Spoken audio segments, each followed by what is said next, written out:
To be honest with you, this is the first time I actually heard the backstory with these two, at least from her perspective. Um, both of them unmasked, great wealth, a huge audience, but something separated them two when it comes to sharing wisdom between men and women, especially when it came to hierarchies, who is who, um, what one offers versus the other. And I wanted to talk about this particular clip because she said some stuff here that I thought was quite interesting. So I'm roll the footage.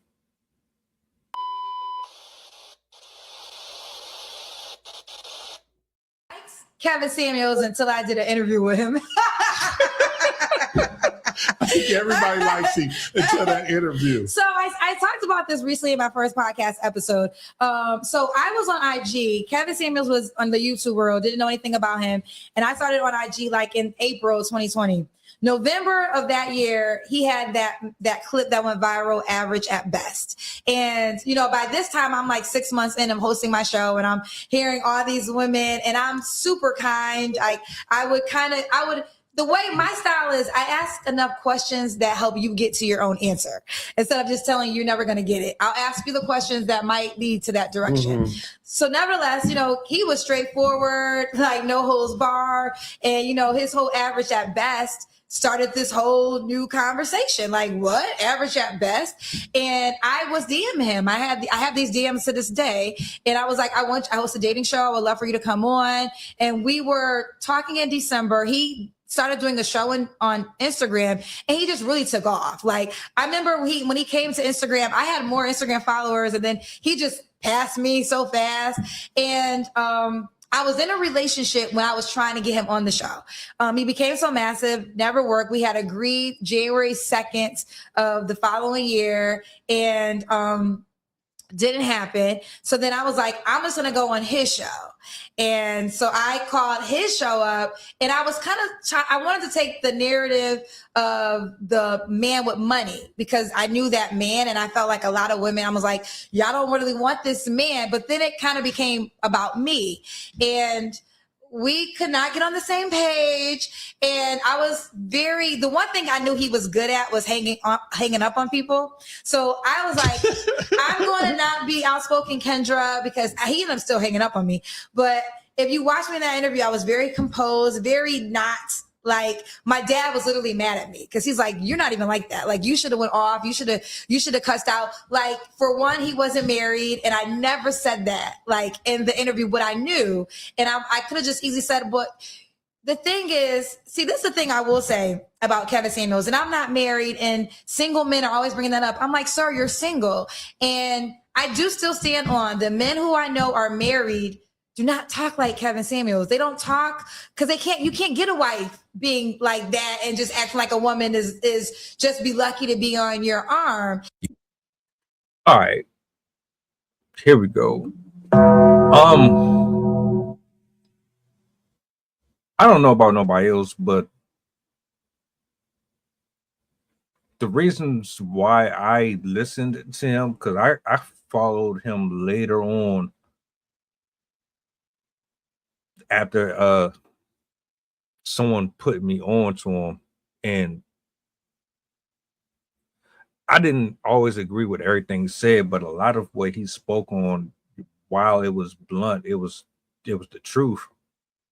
And I think that's why most men, put it this way, most men and many of the women who tried to challenge him, they gravitated towards him because of his style and because he was saying things that most of us only think, but we're too scared to say out loud because we are afraid of losing you. We don't want to start over. We don't want to be alone. We don't want to go through a dry spell where it's like, all right, damn, I just ran another one off because I have boundaries, this, that, and the third. That's why most people end up in situations that they don't want to be in, because y'all be fucking lying to yourself. And he was just blunt honest. And that's why people gravitated towards him versus you, where you're trying to be passive and guide them to the obvious truth. You know that he's talking about some real stuff, but you know that if you say what he's saying, nobody's gonna want to put up with you. Yeah, I don't think people would like to hear the truth, but they do. Um, to address the portion about men not being able to get a wife with his type of attitude or mindset,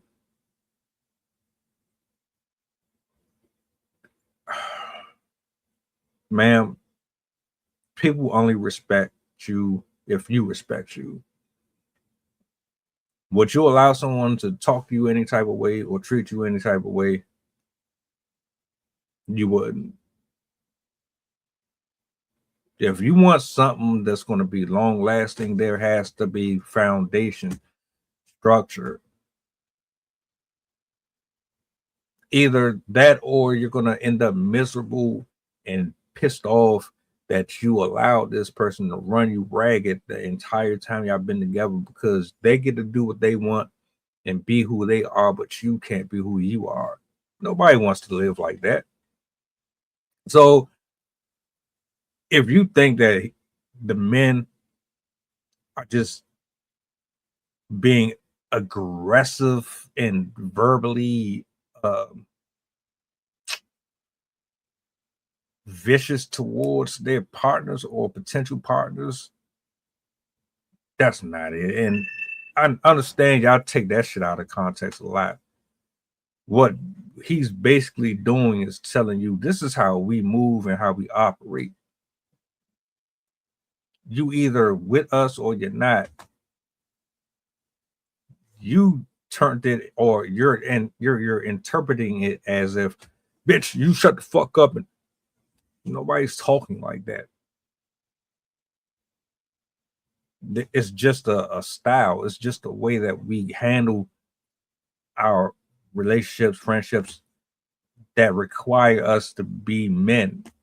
You cannot make us be women. You don't want women, you want men.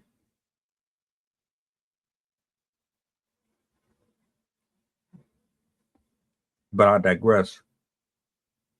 Somebody in the comment section said you took that man's whole style and format and then retrofitted it to look and resemble what it is today. And a part of me agrees with that. But I can't sit here and say that you didn't know what you were doing when you were in that interview, because I watched it and you tried to challenge him. You didn't go off because you knew where you were, and he did make sure that you respected it. But checking or putting him in his place on his own platform,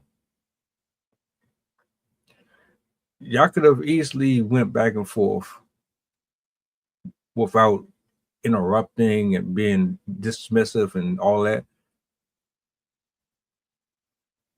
You didn't really. I knew what you were doing. I'm just going to say that. You used that conversation to catapult your own platform. That's all it was about. That's all. And yeah, he was married before. Yeah, you were in a situation. Yeah. The point is, you learn from your mistakes. You change the way that you approach these discussions, and you don't get out here and put these false narratives out to the public just so that you can monetize off of them just because it sounds good to them. Then that's what you do. I digress, though. Yeah. Welcome aboard the flight. This is pilot who shies to talking. We going back to Memphis and coming straight from New Orleans. The estimated time of arrival is about an hour, and I can turn your ghost if you try and play with my power. So when you look up and see the sign flashing, stay in your seat. If the flight attendant say you making trouble, then we got beef. The turbulence might get rocky. You better not spill your food. This is getting plain if you get it messy.